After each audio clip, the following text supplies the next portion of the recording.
day 42. Oh my god, I'm almost halfway done.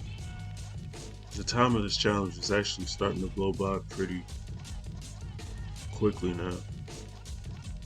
No, it's not. What am I talking about? I'm now at the point where some of these days are starting to get sort of rough. And not necessarily even because of the comic, just because like other life stuff gets in the way. So getting the comic done and still taking care of other stuff is getting harder and harder to do. But it's like so far so good. I'm still managing to find a way to get everything done. I think. Hold on. What am I about to do here? Sort of an odd page to work on. The reason why this page is odd is simply because a lot of this, well, I won't necessarily be having to do as much drawing, but it's still going to be quite a bit of painting happening. Just not sure which order to start things in, so I'm sort of just going with what's easier to get done. Giving it a line art, it's kind of in the way right now. Interesting side note, if I want to get any page done tomorrow, I'm gonna need to go and stop and buy a sketch pad, because I completely forgot that I was on my last page of my sketch pad, and that was the backup one that I had. So I need to go get some more. I completely forgot about that fact. Finish this page today, and when I rip the page out to scan it, it's like, oh, there's nothing behind this. That was actually the easy part. Let's see. I honestly should shade this in now, but once again, I'm putting a lot of extra detail into this. I'm not sure if it's even gonna get picked up or noticed or not. Okay. Trying to figure out an intelligent way to sort of do this.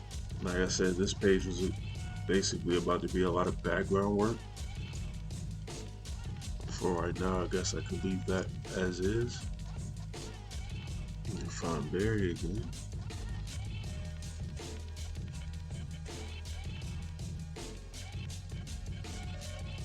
Now, this logically doesn't make any sense, but just doing sort of shading this way for the don't even know what I'm trying to say. Trying to shade it this way for the reveal of Barry into the scene, more so than anything else.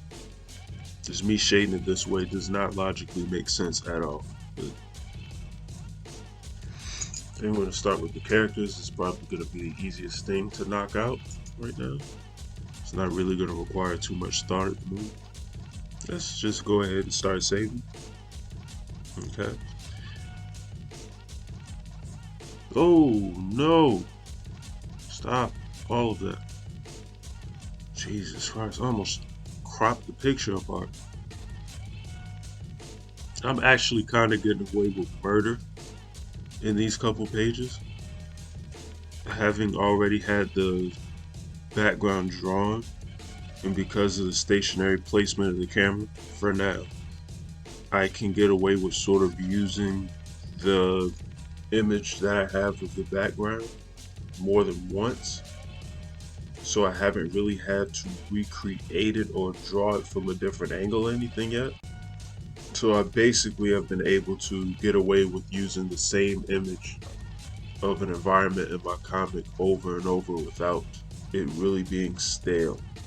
Now, obviously, I'm not going to be able to do this for the entire chapter, but for right now, I can do it and pull it off, which I'll take.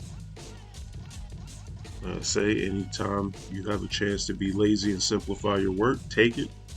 You're not really going to get many of those, so, or at least unless you get very creative and come up with ideas too. That is such a weird concept too, the notion of just, especially with sort of comic book artists, or just maybe even artists in general, we tend to have in our minds to just draw. It's like you keep drawing, you're going to improve and get better. It's true, and it's not true at the same time. There's kind of gonna be a wall that you're gonna hit at some point, and it becomes a matter of how are you sort of getting better, or what are you drawing to improve. Basically, are you drawing for the sake of drawing, or are you specifically paying attention to your work to know what to improve at? And part of that is knowing where to pick your battles. There's some things that you just don't need to be drawing over and over because you're not getting any better at it, or worse.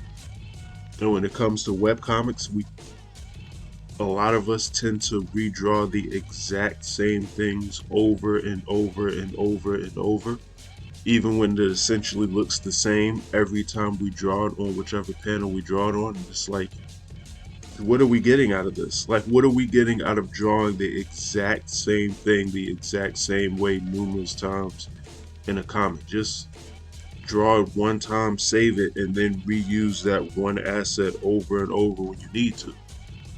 No one's telling you to abuse that, because then you don't have an original comic, and no one wants to sit there and essentially just look at one image for like hundreds of pages. But at the same time, why are you redrawing the same thing if it's going to look the same way every time you do it? Sort of working smarter and not harder. And as you all well know, I'm lazy, so I will always take working smarter if I can help it. And I keep bringing that up a lot because especially people who are doing comics like digitally, which I guess even if you weren't, you were hand drawing it, it could still work probably even more, or maybe not, I don't know. But if you're doing digital artwork, it's like you're already using technology to help you. Just go all out. The copy and paste is there for a reason. Like, don't kill yourself drawing the same thing over and over if you don't have to. I cannot stress to you guys I just said this in the video I posted yesterday, and I know I've said it at least 1,000 times in my videos, but like, for the love of God, don't sit there and force yourself to draw just the same stuff needlessly all the time. I wish I could remember what actually gave me the idea to sort of have pre-made assets. Oh, never mind. I know exactly what made me do it. Very crazy conversation to be having right now while I'm working, by the way. But when I first worked on Shadow Assassins, number one, I spent so much time, and I've talked about this extensively too, but I spent so much time working on the script that I stopped drawing, and my drawing ability greatly suffered as a result, and I sort of took it for granted. So when I started working on the comic, I had no idea how anything was supposed to look, and because my drawing ability had already suffered, I couldn't just BS a lot of environments. So I knew how I wanted my characters to look, but the actual world that they were living in, I had no concept of. So as a result, if you go back and read Shadow Assassins, on top of the glaring anatomy issues that I have in that comic, that aren't as intentional as they are here with me working on Uppercut. Like, it's just me drawing bad anatomy. I also had really poorly drawn, bland environments simply because I didn't know how anything was supposed to look. I had the story in my head, but the story didn't really have a detailed world for it to be in. When I had my comic Afro Brainbuster, I sort of had the story take place in the same environment. So the entire story is pretty much taking place in one spot, which got old very quickly. I imagine it got old for the reader. Then again, maybe not. It might have just been something in my own head, but that became a pain to draw. Just the same place over and over and over again. It gets really old. When I started working on Uppercut, I thought to myself, how can I avoid having this happen again?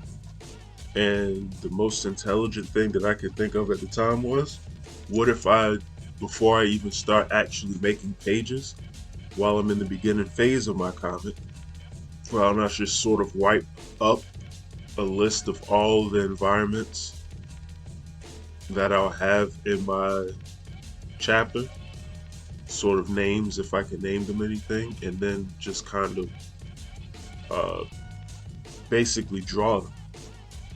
And that's what I did. I drew out every environment in my comic with the exception of one. But that wasn't that big of a deal. I was able to sort of ad lib that on the fly, and then I made a duplicate of that as well so I could use that over and over again if need be. Yeah, that was pretty much it. So that A, I could know what my environments were supposed to look like, but B, is to serve the purpose of I have, by making this, I now have a asset that I could use at different points in the comic if I didn't necessarily need to draw, especially like an establishing shot. There's so many times and it's like, I did it for the beginning of this comic. You just use the image of the environment and then just draw your characters in the environment in the still image that you already made, rather than sitting there and drawing the environment all over again just to have it look like it's done previously with no real difference, and then drawing the characters in it on top of everything else, and just making everything take longer. You can use that time to focus on other things with your comic and to pay more detail and attention to other things to sort of make that look better. So that's sort of how I got in that environmental train of thought of just having pre-made assets or pre-made environments sort of ready to go for me to use. It's a little bit more than me just being lazy, even though, let's be honest, I'm being lazy, but even laziness has its benefits. What's that phrase anyways? The most great inventions come from laziness or something along those lines anyways? Or maybe that's not a phrase and I just butchered it and made it up that way in my own mind. Very easily I could have. Okay. So it is coming out nice. Alright. I don't know why with me zoomed in like this it looks worse than I think it actually does.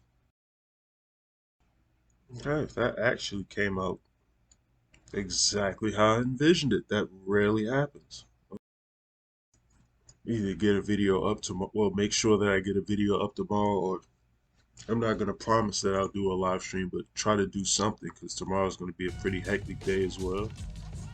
Almost like a few days ago, but I want to avoid just putting up the speed paint. Even though it's kind of already looking like that's what I might have to do. I don't want to do that, but tomorrow's going to be kind of crazy. And just see if I can sort of plan the day out better once I get off of work. Yeah, this is what I meant earlier, by the way, of this sort of uh, not making sense and how it's lit, or not necessarily it, but sort of how Barry's sitting in this environment. It's not really going to make sense at all. But like I said, it's just for the reveal. So also I want to go ahead now and just remind everyone, if you're new to the channel, to go ahead and subscribe. And if you like the video so far, to go ahead and leave me a like. It'd be greatly appreciated. Also, something to let you guys know of in the future. There's a chance that at some point I maybe let you guys know of a backup channel of mine that I may end up making just in case something happens to this one. I'm still kind of a small well, not kind of, I'm a small YouTuber now, so I don't really have to worry about that at the moment. But as my channel grows, it's something that I'm definitely going to have to keep in mind, because I'm starting to hear recently about a lot of people sort of getting copyright strikes for no reason. And of course, strikes are no-no. Uh, Copyright claims are one thing, strikes not good. So, and it's like numerous channels I'm hearing from, reaction channels, which I kind of expect to get copyright strikes. Just being honest, nothing against them, but just through the very nature of you reacting to somebody else's work, I imagine that you're gonna get claimed quite a bit. Sort of the danger of having a reaction channel, but then it's like certain art channels, sports channels, gaming channels just getting flagged, or not even flagged, they're getting strikes, plural, for nothing. And it takes practically forever for YouTube to sort of respond or to rectify that. So in the event as I grow with my channel that potentially happens to me, I need to seriously think about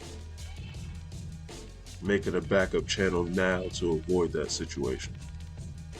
I don't work too hard, and I really don't want YouTube sort of interfering in the videos that I make for you guys. So, though I will say, and I hope I knock on wood that I don't jinx myself by saying this, but there's a part of me that's also still not worried too much about this, simply because I get claimed a lot.